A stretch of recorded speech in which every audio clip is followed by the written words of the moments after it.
It's been a busy few weeks, which is a really good thing, because I was saying before how I have the purpose, I have the vision, I know what I need to do. It's just executing it, getting off my arse and doing it was something that I was struggling with. But I think because it's the run up to Christmas, and you know what I'm doing is I'm working on my business with my dad. We have a product, it's an AI piano teacher, and in the run up to Christmas, trying to sell these things now is like the best time. So I have this, you know, time pressure, which is a good thing.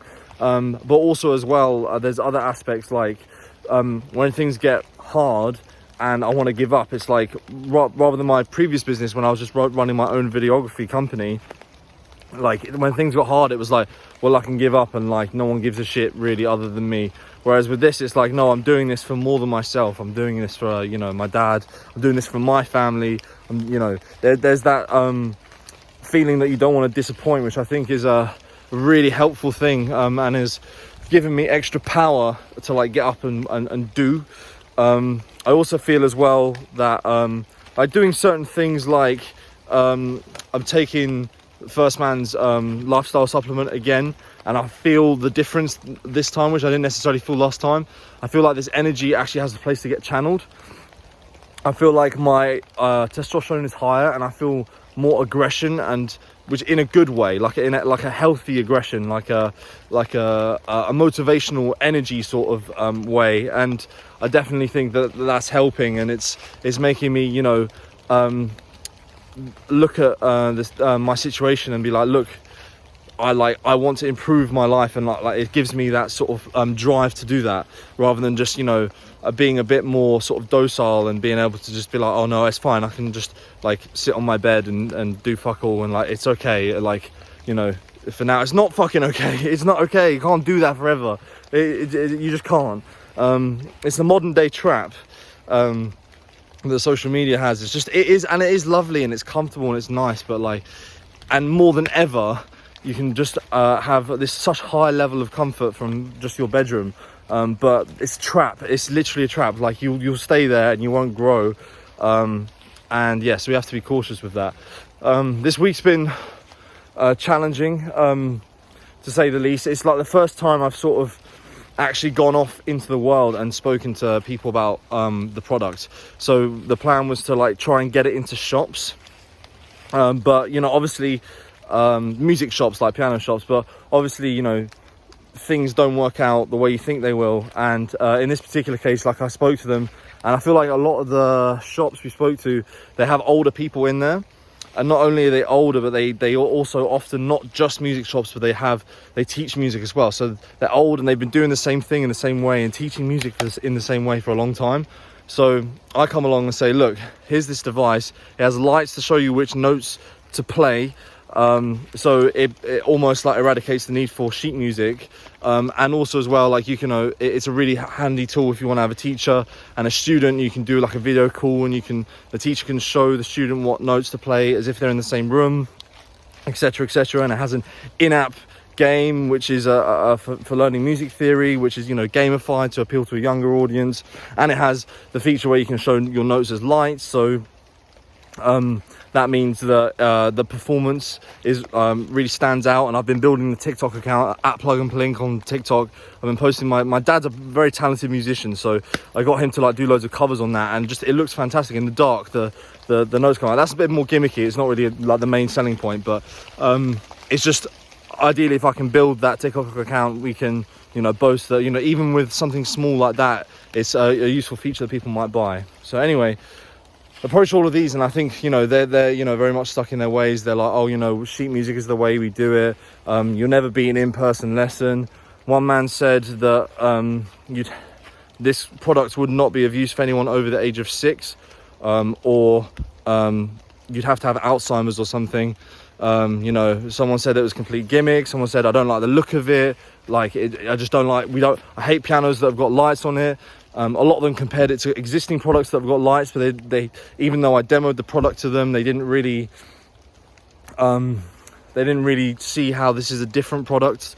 It's not just the fact it has lights, it's the fact that the way it teaches you is completely different. It's like 80% an app and then 20% the lights and the hardware as a final thing.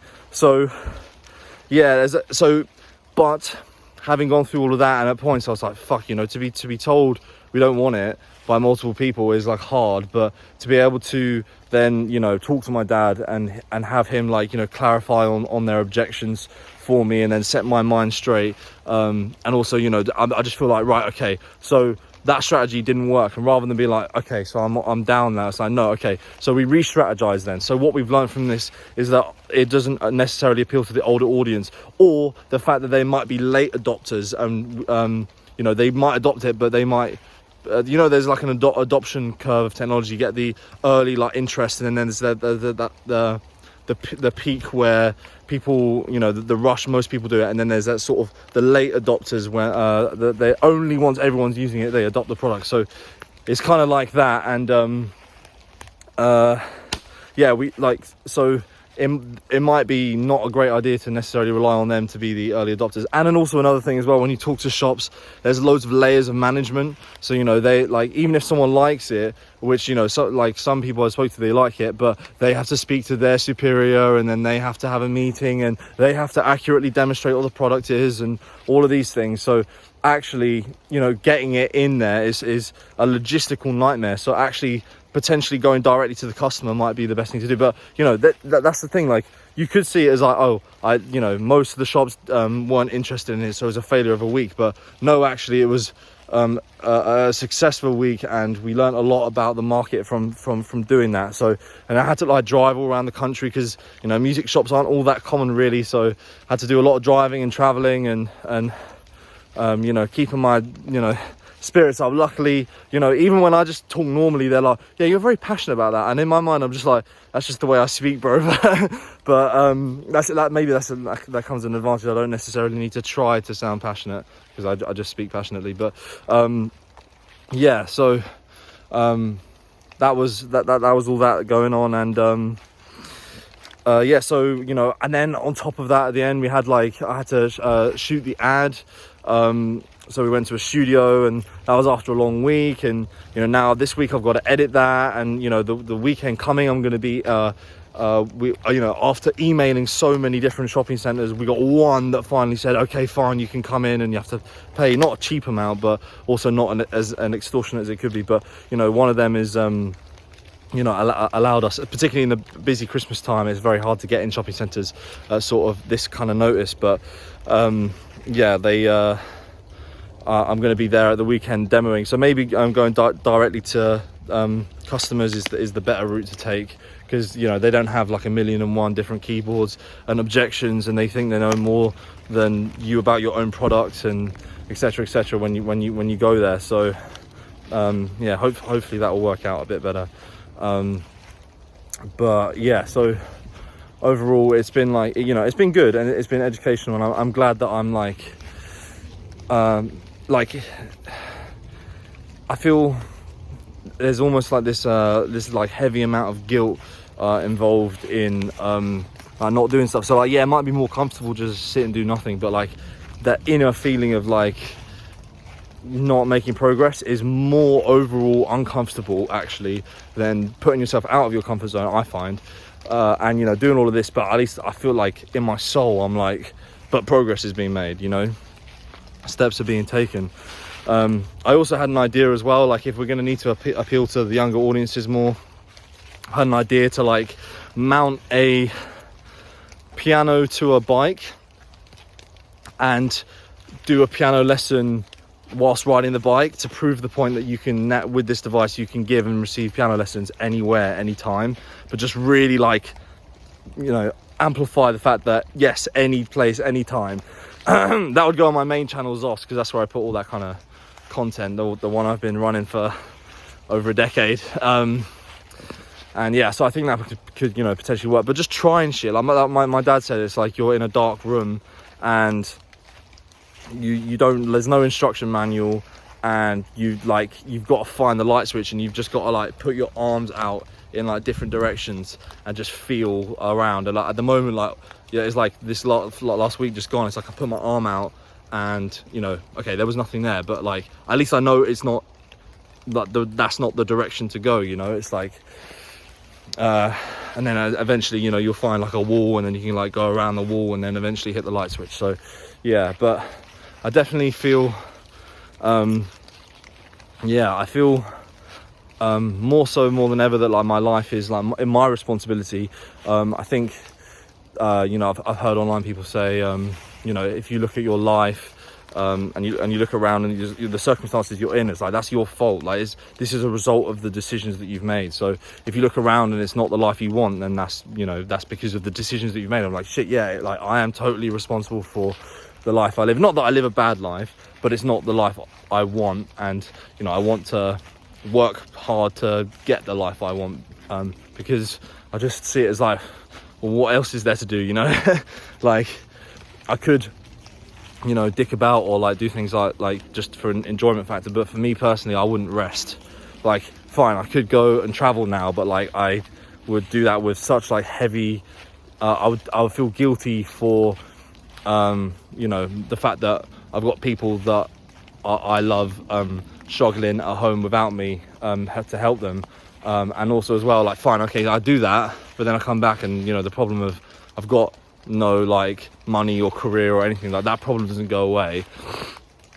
So yeah, I just obviously I'm not saying that's just the absolute right way or wrong way. If you know, if you know your heart and your soul saying go off and do that sort of thing, then fine, absolutely, like follow that. But for me, I just, you know, as much as I'd like to do that, I just can't now at the moment really do it with a clear conscience. So yeah.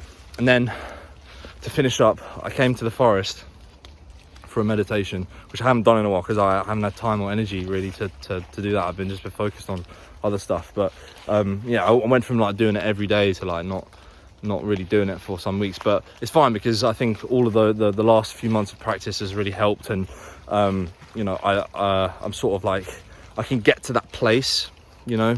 It took me a few weeks to get there, but it's just like that place where you're just sort of like, I don't know how to describe it, and I wouldn't say just at peace, but it's just like you're in the zone, just very like self-aware, you know, and you're very like aware of just like the fact that these things are around you but they're not you. But yeah, I got to that place, and sort of in there as an interesting thing, it was like, you know, I'm trying to like hold on, I'm like, no, like I don't want to lose motivation, I don't want to lose all of these things. And then the thoughts sort of came in. It's just like, well, just imagine like what if you did. And I was like, okay, fine, I'll imagine it. It's like, what if I just gave up on myself? And then I just imagine like, you know, me like lying on my bed and be like, you know, giving up on life. But then I was just like, even if I did, give it days, weeks, months, even years, at some point I'd get up and do something and fight. Like I wouldn't stay, like I just, it's not who I am to like, I'm not saying it's not who I am to like even, you know, go through lulls or stay down or at some point, but I would get up at some point. And I was like, oh right, okay, yeah, like I maybe don't need to worry about that. Like nothing will keep me down. I don't like, I don't want to jinx it and say nothing can keep me down, because you never know what life's going to throw at you. But I feel there'd always be something deep in me that would be like, you know, you got to get up and like keep fighting. And yeah, so that's just how I am. I think I'm done here. Yeah, I'm fucking, to be honest, I'm not cold. It was like, I was raining, it was like chucking it down, but I was just, this thing is so warm, I was just like, oh, like it's just all raining and I'm like not even cold. It's actually quite nice. But anyway, I'm gonna now walk home, but hope this is of some value to you. Hope maybe potentially my motivational energy can pass through the medium of this video and affect your life in a positive way. Much love. Keep grinding, keep tackling that laziness as I am, because it will make your life better. See ya.